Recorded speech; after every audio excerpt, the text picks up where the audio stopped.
नूंह जिले के सरकारी अध्यापकों ने आज बुधवार को ऑनलाइन शिक्षक डायरी कार्य कराने के लेकर अपना विरोध प्रदर्शन जताया है। अपना ज्ञापन सौंपकर ऑनलाइन शिक्षक डायरी कानून को वापस लेने की मांग की है। बुधवार को स्कूल की छुट्टी के बाद अध्यापक जमकर सरकारी विरोधी नारे लगाते हुए जिला सचिवालय पहुंचे, जहां पर उन्होंने हरियाणा विद्यालय अध्यापक संघ नूंह के नेतृत्व में प्रदर्शन करने के बाद शिक्षा मंत्री के नाम ज्ञापन सौंपकर इस आदेश को वापस लेने की मांग की है। शिक्षा विभाग ने अधीक्षक को ज्ञापन सौंपकर अध्यापकों ने कहा कि सरकार द्वारा लागू की जा रही ऑनलाइन शिक्षा डायरी प्रणाली को शिक्षा व्यवस्था पर एक डिजिटल हमला है। सरकार का यह कदम शिक्षकों को शिक्षण जैसे मूल कार्यों से हटाकर प्रशासनिक दायित्वों में उलझाने में और उनके एक डाटा एंट्री ऑपरेटर बना देने का प्रयास है। प्रदर्शन कर रहे अध्यापकों ने बताया कि 9 वर्षों से प्राथमिक शिक्षकों के तबादले बंद किए हुए हैं। इसके कारण से सैकड़ों विद्यालयों में या तो कोई शिक्षक नहीं है अथवा केवल एक शिक्षक है। इस कारण माता पिता ने चाहते हुए भी बच्चों को निजी स्कूलों में भेजने के लिए बांधे हो जाते हैं। प्राथमिक शिक्षकों के तबादलों पर गत 9 वर्षों से रोक है। शिक्षकों की अस्थायी समायोजन प्रणाली की शिक्षा व्यवस्था शर्माई हुई है। अध्यापक संघ का मत है कि शिक्षा की नींव शिक्षक और छात्रों की बीच संवाद, विश्वास और समझ की टिकी होती है। गैर शिक्षार्थी कार्यकरों को बाहर लगातार चिंता का विषय बना हुआ है, जिसके चलते शिक्षक अपनी कक्षाओं को से बाहर रहने के लिए बांधे किए जाते हैं। अपने क्षेत्र की हर छोटी बड़ी खबरें देखने के लिए हमारे चैनल को सब्सक्राइब करना ना भूलें। क्या नाम है जी? शमशेर सिंह, हरियाणा विद्यालय अध्यापक। यहाँ पर आप धरना प्रदर्शन दे रहे हैं, ज्ञापन दे रहे हैं, क्या की मांग है? अपनी सोच से आप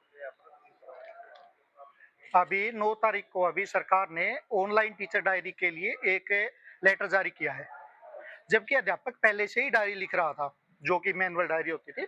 लेकिन अभी सरकार ने क्या किया है कि ऑनलाइन लिखना शुरू करवा दिया है। तो ऑनलाइन के अंदर उसके अंदर बहुत सारे कॉलम दिए हुए हैं, जबकि हमें पता है कि स्कूलों के अंदर कभी नेटवर्क की समस्या आती है और कहीं पर अपने फोन चलाने वाले हमारे टीचरों में भी थोड़ी सी वो कुछ है, तो वो भी नहीं है। तो इसमें समस्याएं बहुत ज्यादा हैं जी।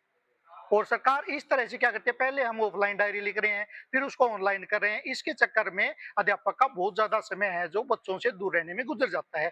और इसी शुरुआत में अध्यापक क्या करता है, जाते ही एक बार बच्चों की हाजिरी लेगा, उसको ऑनलाइन करेगा, फिर टीचरों की अटेंडेंस लेता है, फिर उसको ऑनलाइन कर रहा है, फिर उसके बाद हम डीएम कर रहे हैं, वो ऑनलाइन, मतलब हर चीज को ऑनलाइन वो करवा रहे हैं। उसके अंदर हमें बार बार कई समस्याएं, जैसे कि नेटवर्क की समस्या आ रही है। कई बार हमारे पास ऐसे समय की बर्बादी तो है ही कि अध्यापक बच्चों को अवेलेबल नहीं हो पा रहे हैं। अगर सरकार ऐसे कोई कार्यक्रम लागू करना ही चाहती है, हर चीज को डिजिटल करना चाहती है, तो हम उसका स्वागत करेंगे, लेकिन उसके लिए अलग से हमारे पास स्टाफ अवेलेबल करवाया जाए। जो कि आप ज्ञापन आज हम शिक्षा मंत्री को ज्ञापन सौंप रहे हैं, जिला शिक्षा अधिकारी के मार्फत। कितनी सूत्रीय मांग? हमारे इसके अंदर 4 सूत्रीय मांगे हैं। इसके अंदर सबसे पहले है अध्यप जो ऑनलाइन टीचर डायरी है उसको वापस लिया जाए, और एचकेआरएन के जो हटाए गए कर्मचारी हैं उन सभी को वापस ज्वाइन करवाया जाए। और जो शिक्षा सहायक है, अजीब बात है कि मेवात के अंदर हमारे पास पहले से अध्यापकों की भारी कमी है।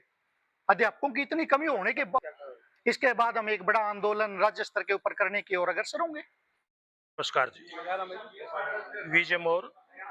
विजय जी, हमारी आज सिर्फ 4 सूत्रीय मांग है। सबसे पहले जो टीचर डायरी, कई स्कूल ऐसे हैं जहां एक ही अध्यापक है और एक अध्यापक को 6 क्लासें बाल वाटिका से लेकर 5वीं तक 6 क्लासें हो जाती है। अगर वो डायरी लिखे तो सारा दिन में डायरी भी नहीं लिखी जाए। कई स्कूलों में तो एक भी टीचर नहीं है, डेपुटेशन पे है। अध्यापकों की इतनी कमी है और फिर भी यहाँ जो शिक्षा सहायक एचकेआरएन के लगे हुए थे उनको भी हटा दिया गया। तो एक एक 2-2 टीचर के ऊपर इतना वर्कलोड हो गया, कहीं मिड डे मील, कहीं कुछ। जो हमारे पीछे इलेक्शन से पहले 1456 की थी, 1456 टीचर की भर्ती थी, वो आज तक हमें टीचर नहीं मिले, और जो ऑलरेडी लगे हुए थे उनको हटाया जा रहा है।